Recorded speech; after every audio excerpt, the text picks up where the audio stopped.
Greetings, Battle Brothers. Today we're looking at the Primaris Chaplain on a bike. We're going to see if he fits into a Blood Angels army list and all the strengths and weaknesses that he has on the battlefield.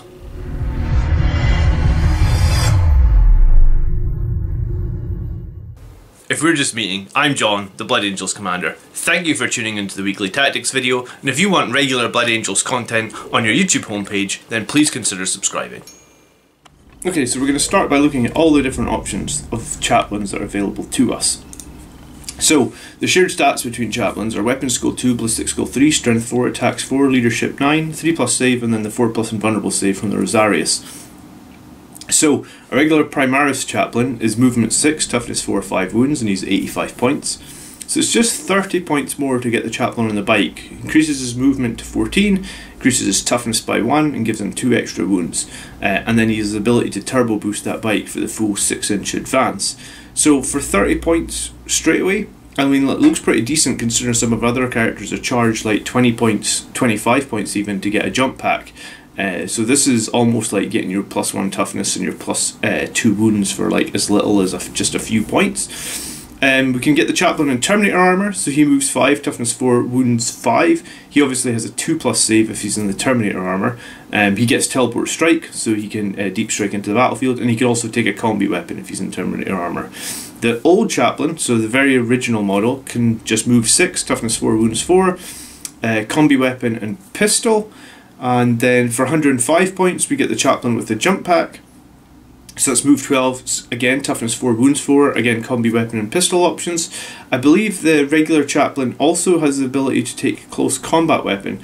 Someone just explained this to me recently, so I think you can actually take a power fist as well on the regular Chaplain with the jump pack. I think you can do that on the Chaplain without the jump pack as well, and I guess stacking up with his litanies and stuff, the power fist could actually be quite deadly.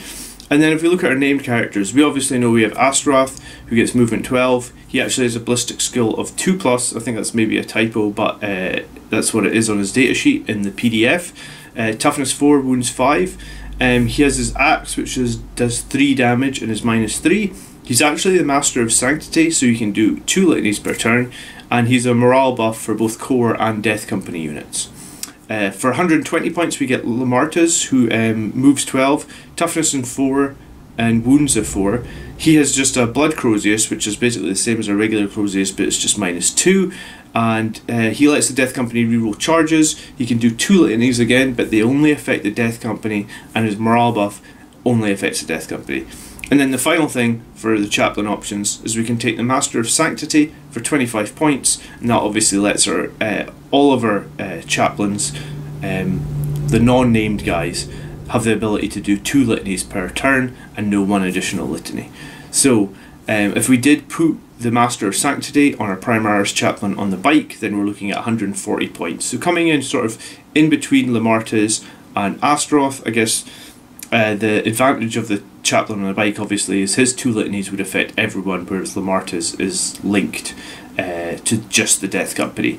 And I think in terms of like having 1 more toughness than Astaroth and 2 more wounds before we've even looked at any of the Relics or Warlord traits, for 10 points less, I think it's a really good spot for him to be in.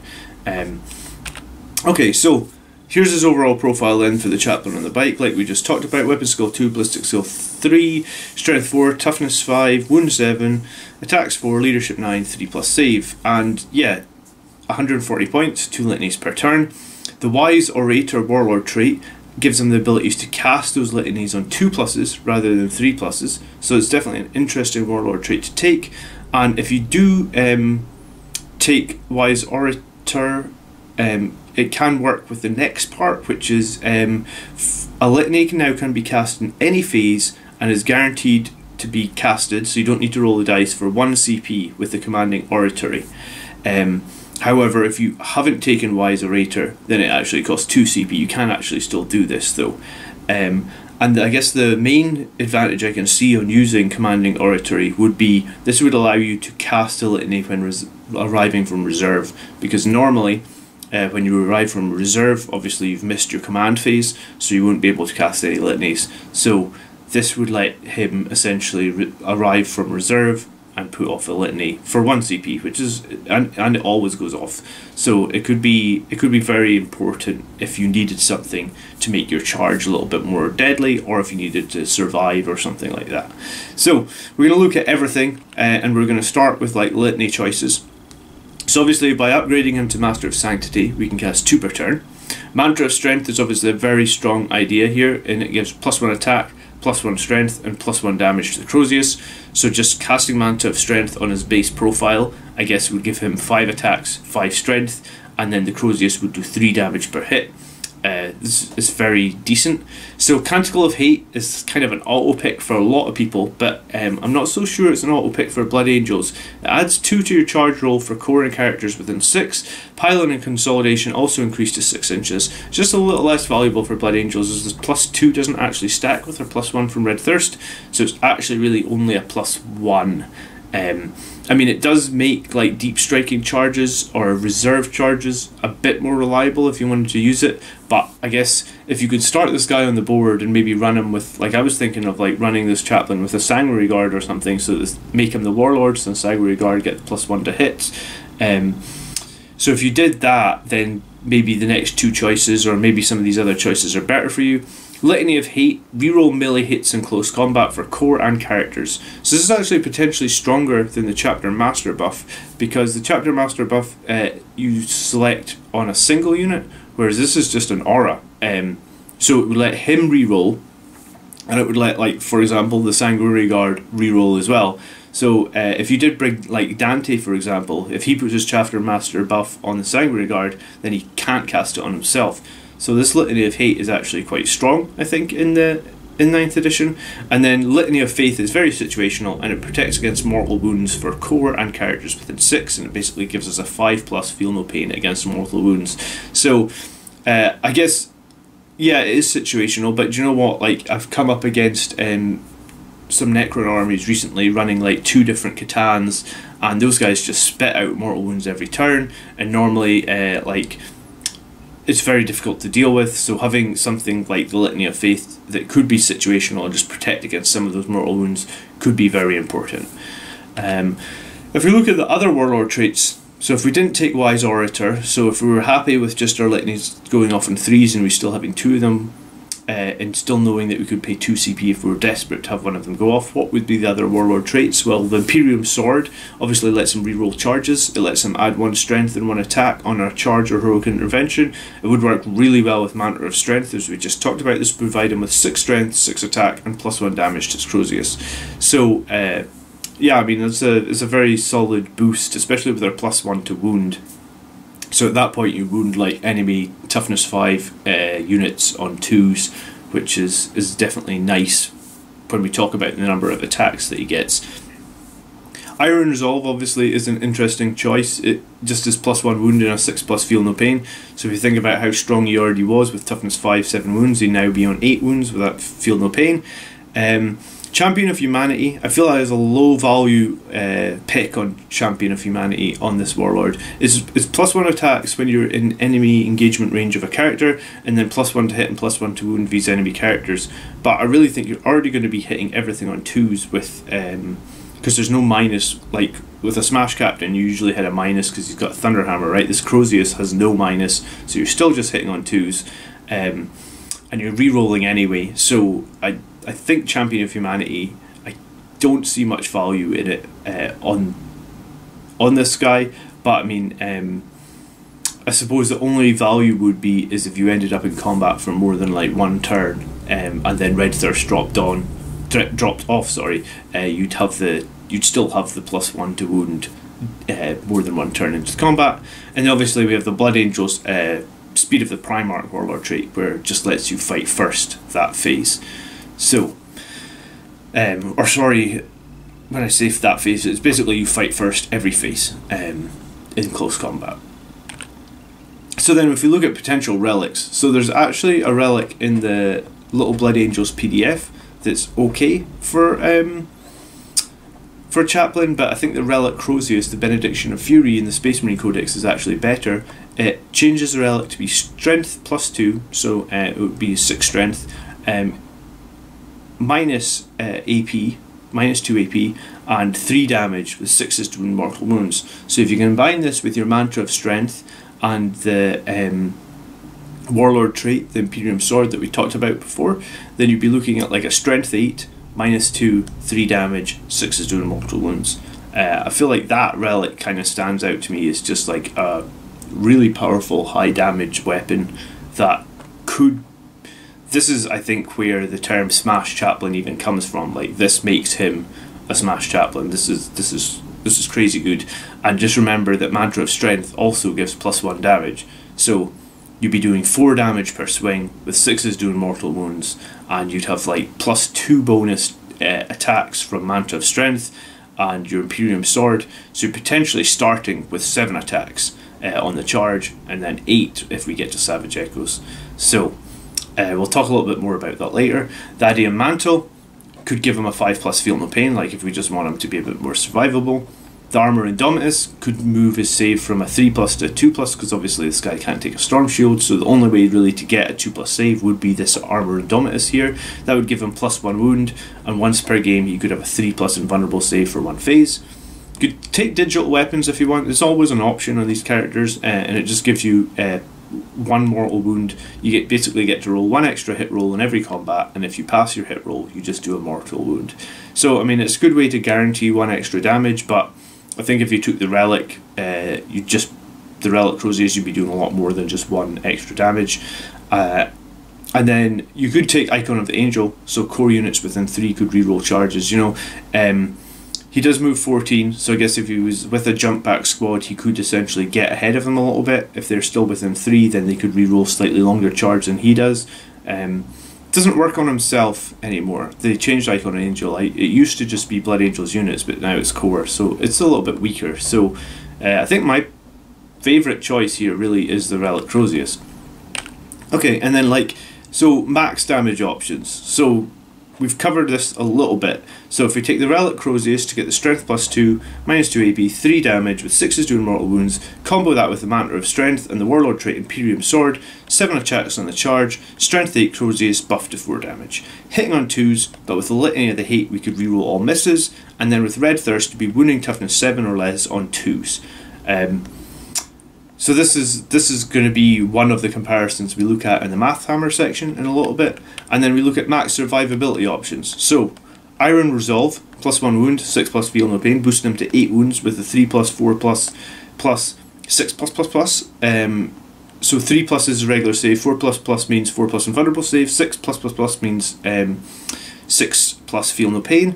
We could take the Armor Indomitus for the 2+ save and the 1+ wound, and the once per game the 3+ invulnerable for one phase, so that would give us a 2+, a 4++, and then the 6+++. He's got toughness 5 and 9 wounds at that point, and the ability to go to a 3+ invulnerable save once per game. And then you could also take the Litany of Faith Aura if you really wanted to ignore mortal wounds on a 5+ there.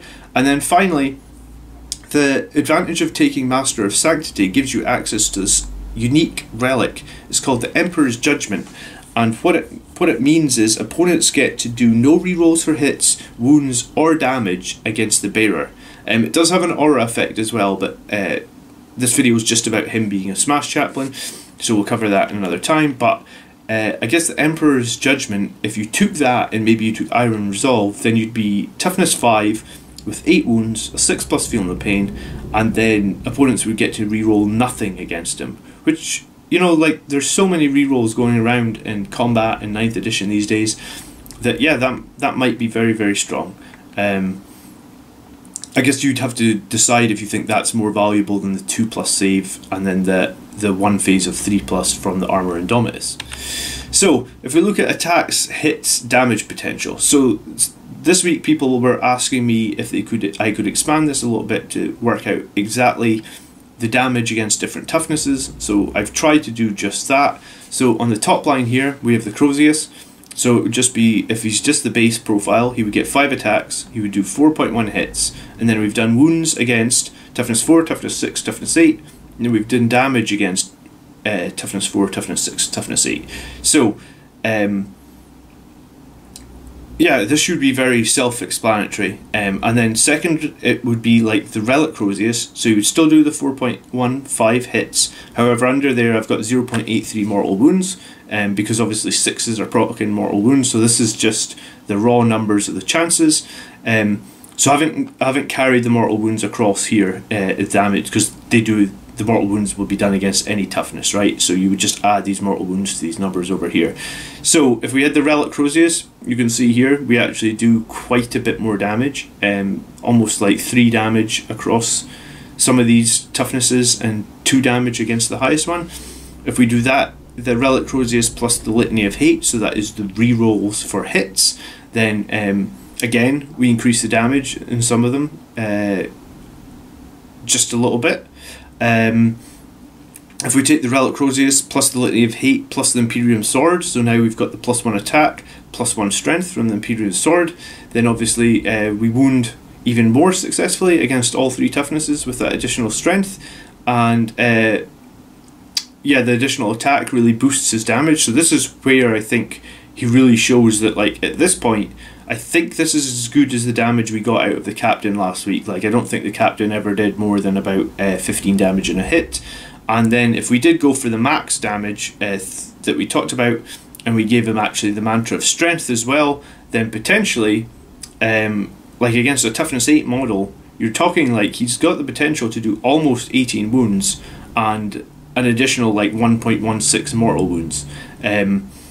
And then remember as well that I haven't ever included Savage Echoes here. So if we did include Savage Echoes, you'd get 1 more attack, which I guess would translate to about another 0.16 of a mortal wound, and it would potentially translate to the ability to do another 3 or 4 damage. So I think if we want to talk about a single character doing the most damage against high toughness enemies, then I actually think this Primaris Chaplain on a bike is one of the strongest options. I mean, I guess you could do this with any Chaplain, but I think if you were going to go this heavy in offense, then having him on the bike with the extra wounds and the extra toughness seems like a really good balance to keep him alive and let him get exactly where he wants to be. Obviously the bike moves 14 and then can advance 6, so he's very mobile. You could definitely move him across the battlefield into cover and then come out and do a phenomenal amount of damage against a high value target. If you look at the key survivability ones, so if you're happy to maybe take a bit less, or maybe just take one of these and like the Relic Crozius. So obviously this week I added an extra column as well for plasmas. I was trying to look for something that did 3 damage a pop, just so that we could sort of compare. And also, I guess the high AP doesn't really matter, right, because he has a 4+ invulnerable save. So these are the number of shots that will be required to kill. Regular bolters will take 42 shots to kill him. I guess the high toughness 5 helps him out. And Flamestorm is 12, Power Fist 12, Plasma's 9. If we add on the Iron Resolve, so that's their 6+ invulnerables, 6+ feel no pain, and 1 extra wound, then regular bolters moves up to 56, couple extra from the Power Fists, and just like 1 extra from the Plasma. I mean, I guess you should, you know, this guy I imagine would be with a squad, so he should be protected from Lookout Sir, but I guess just wanted to show you the actual numbers here. And then if we took the Armor Indomitus, which gives them the 2+ save and another additional wound. So against bolt rifles, like he's very, very survivable now. And against Flamestorm Power Fists, again, reasonably survivable. And against plasmas, you know, 10 shots from a plasma are going to kill most things anyway. This is actually a high power plasma, right? Strength 9 -4, 3 damage. So overall, I think this guy is much more offense based. I'm not sure if I would run him super defensively. I think there might be a sweet spot here where you give him the Iron Resolve so that you get like that 1 additional wound, and then you get that 6+ feel no pain, which obviously protects you against any mortal wounds as well, which he doesn't have before. So if you took that, and then you took like the Litany of Hate and the Mantra of Strength, and then you combine that with like the Relic Crozius, you'd actually be on this profile. So the only difference between I guess the Imperium Sword profile and the Mantra of Strength profile is this one would actually have 1 more damage. So I think that might be a really strong option where like you can dish out like probably like 15 wounds against like toughness 6. You can do like 10 or 11 wounds against toughness 8, and then you've got your 6 feel no pain. I think that seems like a really interesting option. And then so stratagems that we can use to again are transhuman. So for 1 CP we can make it so you can only be wounded in 4+. Definitely important, I guess, if you're fighting against some sort of large enemy character that can do a lot of damage in close combat, or if you get hit by some weapons that you weren't expecting. Skilled Riders is one that I've actually never used before, but for 1 CP when declared as a target of enemy shooting, you can basically do -1 to hit. So I guess it's just like a smoke screen for biker units, which is pretty useful. And then Commanding Oratory that we talked about, 2 CP, -1 if you have the Wise Orator trait, and then activate Alinity at the start of any phase. So lots of options. Okay, so I did a very quick edit and added 1 more slide here so we can just see what actually the damage is if you did take the Mantra of Strength. I left the previous ones on the screen just so it's a nice easy to see comparison. So if we did drop the Imperium Sword Warlord trait and keep either, I guess, Wise Orator or take that Iron Resolve to make him a lot more survivable, this is the amount of damage that you can do by using Mantra of Strength, his Litany of Hate reroll, and the Relic Crozius. So against large toughness enemies, potentially on average you do like 11.6 wounds, and then you do 1 mortal wound. So I guess like it's a very good amount of damage for a single character, and if we are fighting anything lesser in toughness, then we're still absolutely wrecking them. I think at this point you're making him very, very smashy, but I mean, I guess you're just giving up all additional survivability. So sometimes that's fine, but I think the reason that drew me to do this comparison is like I really like Dante. I run him a lot. However, he does a lot of damage, but he just dies constantly. Every single game I play Dante, it seems like he's always dead. So I think that having no feel no pain on him really sucks. I think I didn't realise how much I missed the standard of sacrifice before. So I think using a Warlord trait to give this guy just that additional little bit of survivability seems very attractive to me. Okay, and then I guess finally in summary, so I guess if you build him for full offense, yeah, this is going to do much more damage than a Smash Captain. The bike is a little bit less maneuverable than a jetpack, but it does have those useful Primaris strategies that can make him obviously harder to wound, harder to hit, and I mean the bike can be turbo boosted as well, so I feel like you can still use it, like I feel like it's still going to be able to keep up with your jump pack troops wherever they need to go. Litany of Hate is potentially super strong, right, if it's run with like Sangre Guard and they're wielding fists and he's your warlord, so the fists will hit on 3s, they reroll everything. That actually gives you like an 88% chance to hit with those power fists on the Sangre Guard. Now they're doing a 2 damage a pop. It's hard to see how that isn't super strong. And Mantra of Strength lets the regular Crozius do a flat 3, so you could balance him with a defensive relic and an offensive warlord trait, or vice versa. Well, we looked at the vice versa in this comparison, but if there's another option that you think might be better, then you could very much do that as well.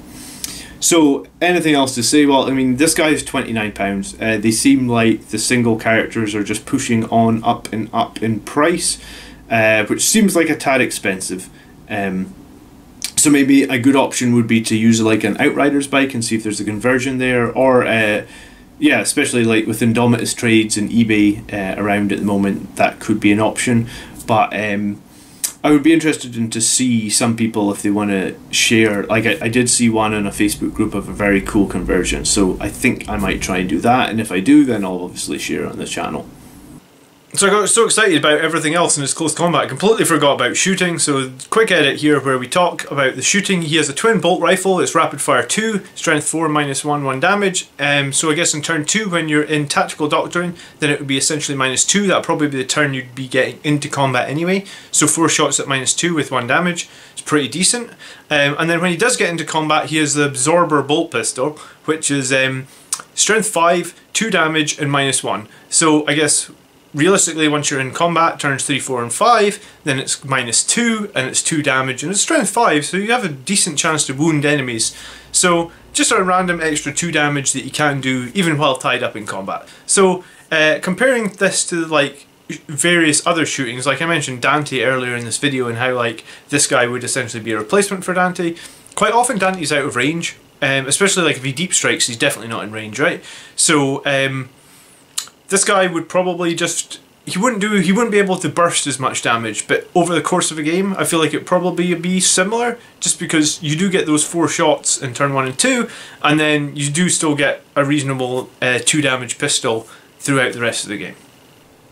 So please leave me a comment below if you are using the Primaris Chaplain on a bike in your army, or even using some other form of chaplain. What relics and what traits are you running with them, and then how do you use them in your battle lists? If you got any value out of the video, please hit the like button. I really appreciate you hanging out with me this week. If you have any ideas for future videos, please leave me a comment below, and I really hope to see you in the next one. By the blood are we made. Peace.